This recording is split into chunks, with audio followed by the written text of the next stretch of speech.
Run it, I can't take no loss. I don't even know what it costs. I hit the ground, then it go off. Yeah, hit the ground, then it go off. Yeah, I can't take no loss. I don't even know what it costs. Yeah, I hit the ground, then it go off. Yeah, hit the ground, then it go off. Yeah. I'm Tamara Combs, and I am the co-owner of Combs Premier Realty Group. Today, I am joined by Miss Jamie Brown, one of my good friends, to talk about real estate, being a female in real estate, and everything in terms of entrepreneurship and what it was like our first year in real estate. Hello, I'm Jamie Brown with Combs Premier Realty Group, and I'm so excited, my very first pivot, and I'm excited to be here with Tamara, co-owner of Combs Premier Realty Group, to discuss women in real estate. All right, so a couple things to talk about. Okay, let's go. All right, so what was it like your first year making the transition from being in corporate America to your first year as a realtor? That's a good question, Tamara. It was different. I think It took me a long time to transition. I think I always knew I wanted to leave corporate America. Mm-hmm. I know you were a great inspiration in that, to be able to lead and see how you left corporate America and how you transition to real estate. So that was a good role. You were a great role model for me to help with my transition. So when I did decide to leave corporate America and transition, it was tough, it was hard, but I'm so glad I made the decision. I wish I would have did it sooner, but now that I'm here and with Combs Premier, I absolutely love it. All right, so a couple things as far as my transition, and I think it's good because as I made the transition, I was able to kind of bring other women up, and I'm big on that, bringing other women up and just people that look like me to help with that transition, because I know for me, I didn't have a particular role model that was in the same position. So my first year was rough, okay? It was challenging, and we talk about it all the time, but I think what I had to do was take a step back, even within my first year, just kind of going through a lot of the trials and tribulations and challenges that a lot of people don't know or realize, and just kind of shape and have structure to what good looks like for me. So a couple things, like after my first year, because it was crazy. Like, I was all over the place. You know how it is. I was all over the place. I was trying to figure out a good balance, a good structure. And even when you leave from corporate, right, you work like a 9 to 5, and transitioning to real estate, to entrepreneurship, it's not a cookie cutter schedule. There's no cookie cutter hours. So I had to figure out what that balance looks like for me personally. And then I had to trust my gut and just go with it. So I think after my first year of kind of going through a lot of my share of challenges, I figured out what worked.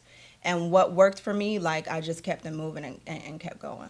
And you make up a lot of good, valid points, because it is true. When you're in corporate America, I feel like a lot of stuff is just itemized, and you know kind of what you need to do. You know your goals, you know what quotas you're supposed to hit. Yep. And then when you switch over to entrepreneurship, it's just a lot that you have to juggle and you have to figure out. You got to figure out who are your clients, how are you going to reach your clients. Like, you're all the different departments, your marketing, your sales, your HR, your accounting. Yeah, like, you got to figure it all out. And you know, one of the crazy things, I think a lot of people don't realize when you're making that shift, because I didn't realize it neither. Like, when I first started, I didn't realize that I had to be everything. Like, even before, like, the simple things as far as like healthcare, like trying to figure out like, okay, a good healthcare provider, because when you're working in corporate, like, it's so structured, everything is there for you. And then when you transition over, it's like, crap, like, okay, who's going to do this? Who's going to do that? And you have to figure it out on your own. So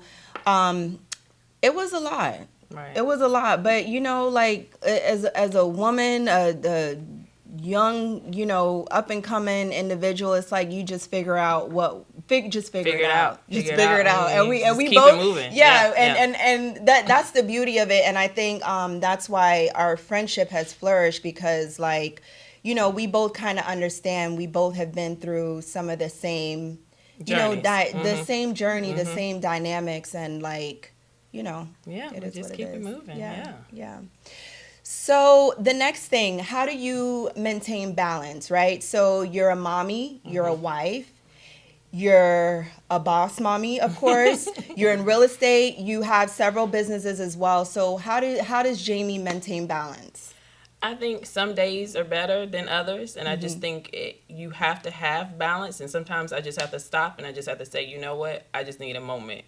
Yeah. You know, a lot of times, you know, the kids have a lot of activities. The boys are in sports a lot, and sometimes we'll be in sports Monday through Thursday and then still have games on Saturday. Right. So I just think a lot of it comes with planning. I think Yes. that's one thing that I do well is I plan. You I'll do. organize my day, and I use my village. You know, I rely on my parents a lot, my husband when he's available. But it takes just planning, organizing.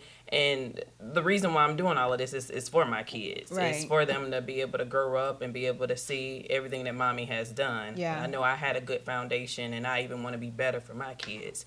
So when it comes to even like with my husband and maintaining friendships, you know, sometimes I may not talk to my friends as much, but they know that I'm somebody that they can rely on and can call when they are in need. So you just have to prioritize and balance stuff, whether that's sending somebody a quick text and say, you know, hey, how you're doing, and or even on social media. You know, we're all on social media. Just respond to somebody when you see they made a post. Oh, I see you, girl. Look, congratulations. I think a little bit goes a long way with maintaining balance, and you just have to prioritize what's important.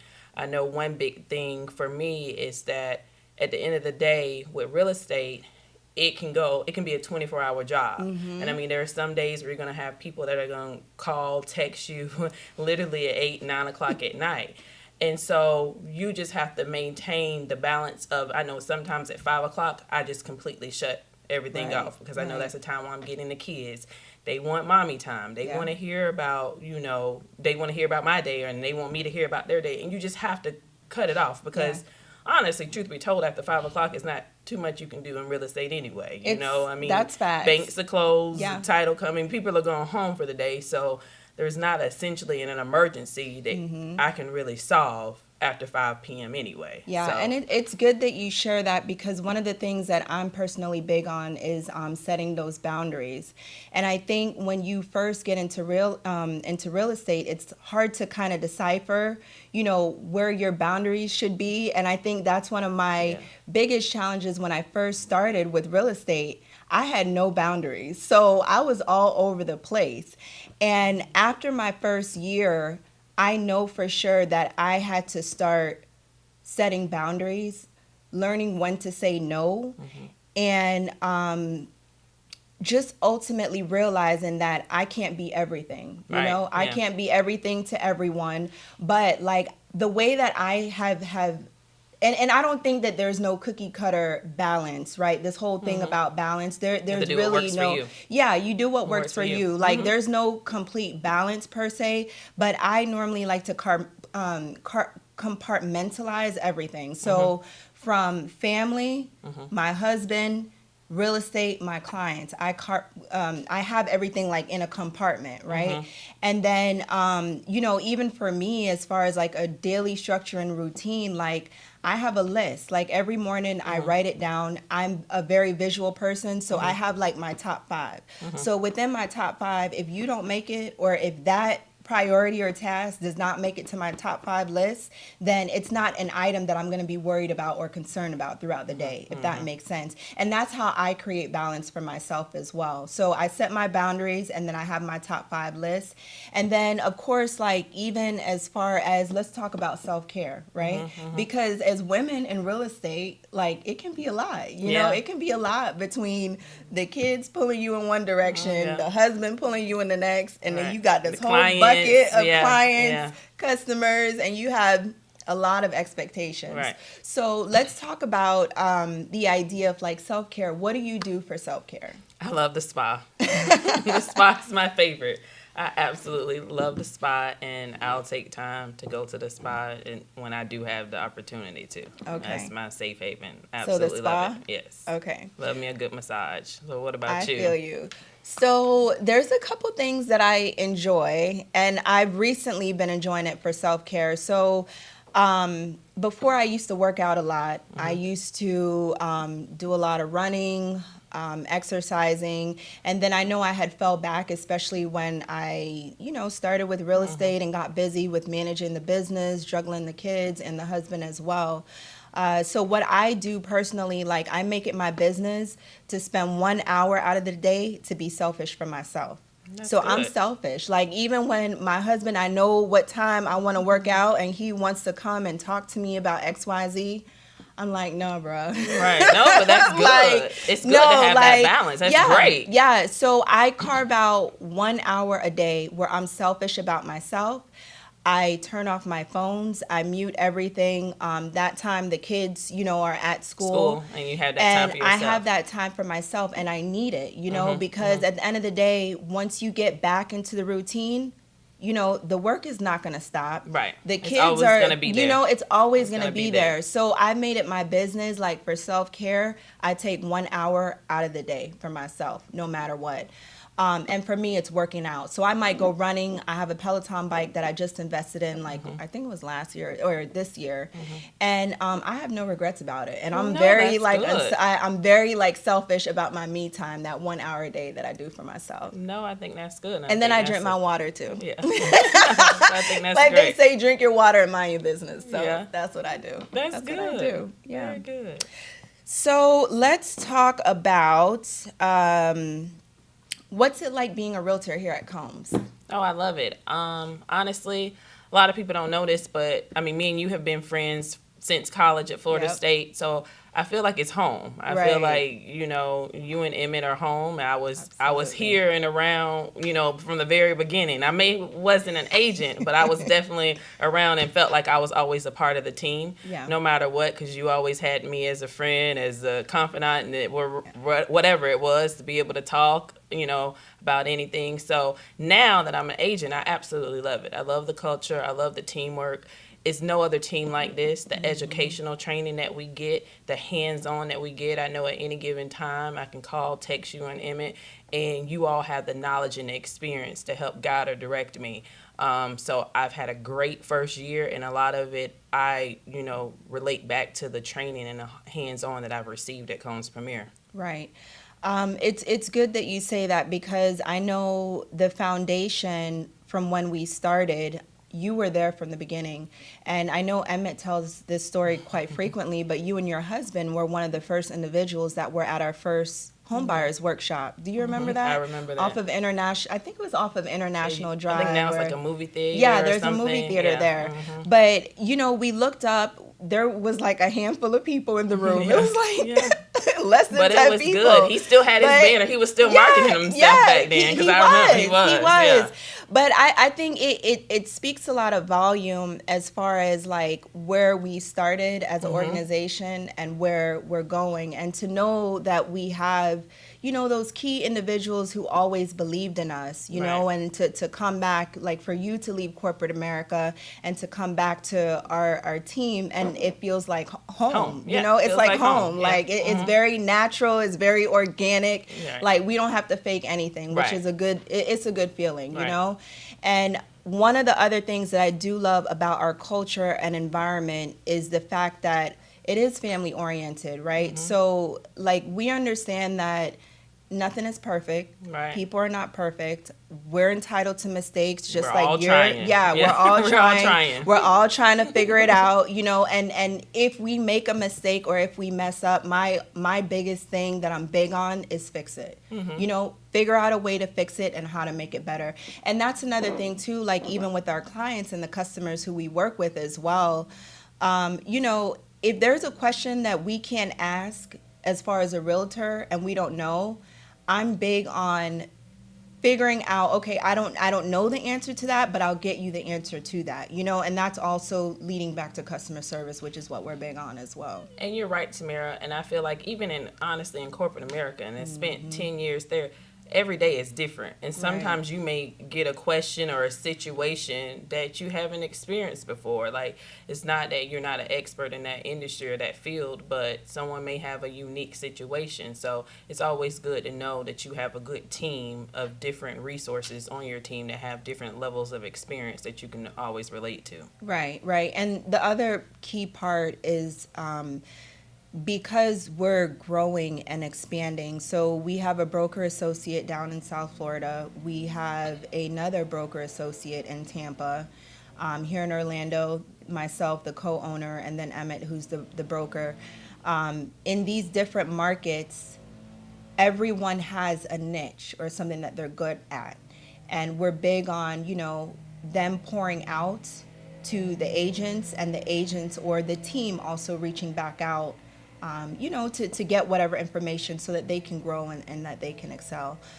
Overall, like I love our environment, at Combs Premier Realty Group. I love the dynamics of the team. Everybody has a different background. Yeah. Everybody has, a niche, something that they're good at, something that they can add value to the team. So, it's a good environment, and it's good that we've been able to kind of cultivate that and just see everybody win as a whole. So, what's next for Jamie in real estate? Honestly, right now I'm just working on 2023 goals and trying to get more clients, get my things in order for next year. So planning out my next year, and yeah.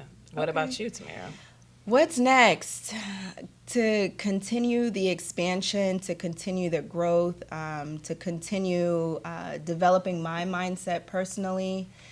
I think as an entrepreneurship, as a realtor, one of the key things to growth is just developing your mindset and just always being prepared and being able to shift with changes, being able to change and pivot where necessary. And I think that does take a lot of, mindset adjustment, readjustment when needed. So I'll just continue, focusing on that, focusing on my big whys. Every year I focus on my big whys and what they are.